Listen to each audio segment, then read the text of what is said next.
Have you ever considered the possibility of a world without electric cars? That's the question we're setting out to explore today. In recent years, our roads have seen a sudden surge of these silent, sleek machines, each powered by volts instead of vroom. Electric vehicles, or EVs as they're commonly known, have quickly shifted gears from a niche market to a mainstream movement. But as with any revolution, there's a sea of opinions brewing, ranging from the ecstatic to the skeptical. On one hand, we have the proponents of electric cars, those who envision a future where every vehicle hums with electricity, where gasoline stations are replaced by charging ports, and where the air is cleaner, free from the exhaust of countless internal combustion engines. They see electric cars as the key to a sustainable future, a solution to the environmental woes we currently face. On the other hand, we have the critics, who question the true environmental impact of electric cars. They point towards the often overlooked aspects of EV production, like the mining of rare earth metals for batteries and the carbon footprint of the electricity used to charge them. They argue that while electric cars may be emission-free on the road, they are not entirely guilt-free. Then there are those who worry about the practicality of electric cars.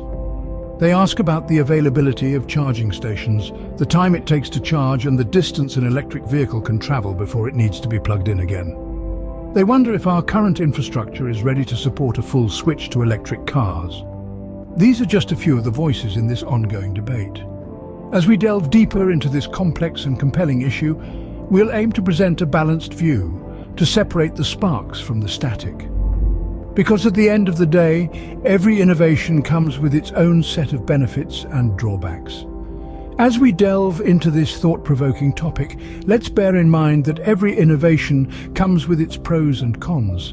So should we ban electric cars? Imagine a world with zero-emission vehicles, clean air, and quiet streets. Isn't that the dream? Electric cars are often heralded as the future of transportation, and it's not hard to see why. They offer a host of benefits that could revolutionize the way we travel and contribute significantly to a more sustainable future. Let's delve into some of those benefits.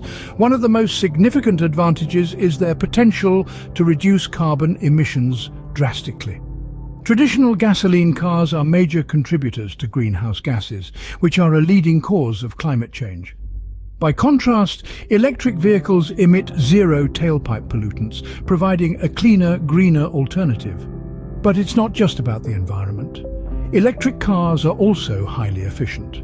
Unlike combustion engines, which waste a significant portion of the energy they produce, electric motors convert over 90% of their energy into motion. This efficiency translates into more bang for your buck at the charging station, making electric cars a cost-effective choice in the long run. Another plus is the potential for renewable energy integration. As we shift towards more sustainable energy sources like wind and solar, electric cars can act as mobile energy storage units. They can charge up when renewable energy is abundant and feed back into the grid when demand is high. This capability not only makes the most of our renewable resources, but also stabilizes the grid, preventing blackouts and energy wastage. Moreover, electric cars can bring about a quieter, more peaceful urban environment. They run much more silently than their gasoline counterparts, reducing noise pollution, a less talked about yet significant environmental issue. In this light, electric cars seem like the perfect solution to our environmental woes.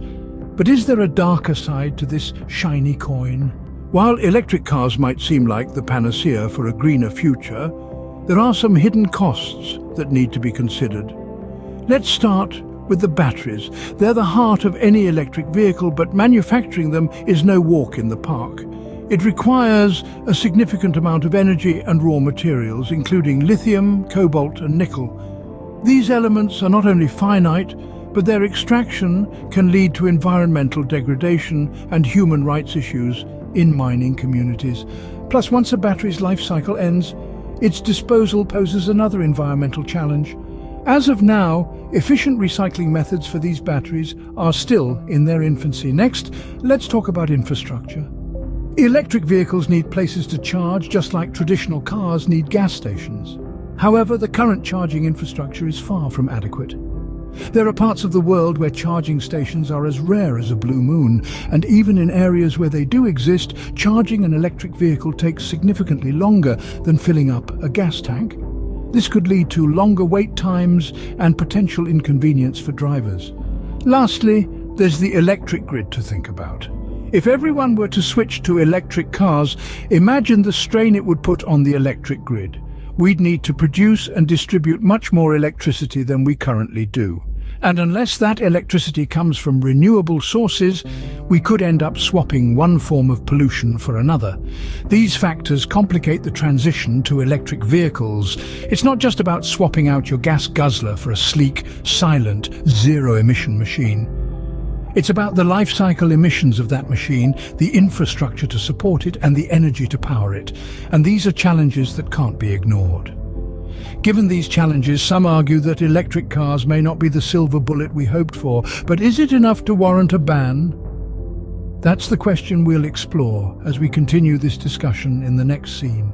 With these points in mind, the question remains, should we ban electric cars? Let's consider the main arguments. On one hand, those advocating for the banning of electric cars often point to the environmental implications. While it's true that the production of electric cars, specifically the mining of lithium for batteries, has a substantial environmental impact, it's also crucial to remember that these cars produce zero tailpipe emissions. This greatly reduces air pollution, particularly in urban areas, making our cities cleaner and healthier places to live. On the other hand, the economic implications are also significant. Electric cars are generally more expensive to purchase than their gasoline-powered counterparts. This could potentially put them out of reach for many consumers, leading to a widening gap between the haves and the have-nots. However, the cost of running and maintaining an electric car is typically lower. Over time, these savings could offset the initial purchase price, making electric cars a more financially viable option for many. There's also the social aspect to consider. Electric cars are quieter, leading to less noise pollution, a factor that greatly enhances the quality of life in residential areas. But there's also the issue of range anxiety, the fear that an electric car won't have enough power to reach its destination. This is a legitimate concern, particularly in regions where charging infrastructure is sparse or non-existent.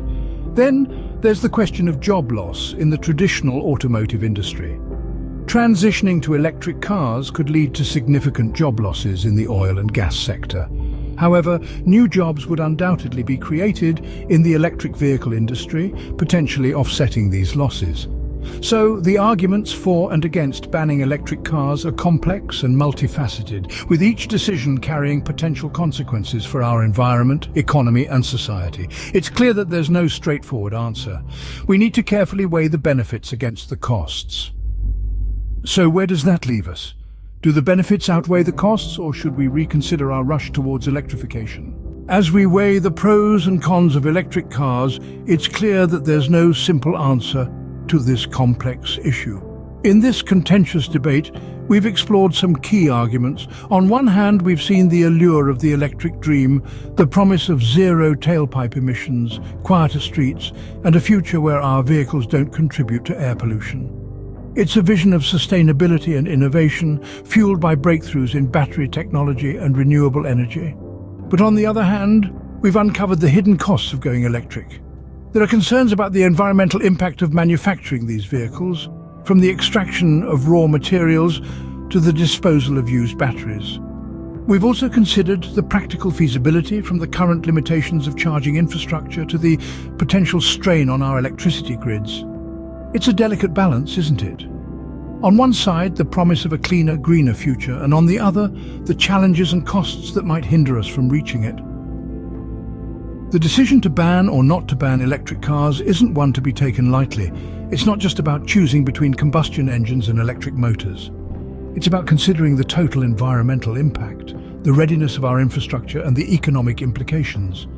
It's about asking whether we're prepared to make the necessary changes and investments, not just in our cars, but in our societies and our ways of life. And let's not forget the role of innovation. Technologies evolve, and with them, solutions to the challenges we face today may emerge tomorrow. Perhaps the question isn't whether we should ban electric cars, but how we can improve them and build a transportation system that's truly sustainable and accessible to all. This debate is far from over, but one thing is certain. The future of transportation is a road we'll all need to navigate together.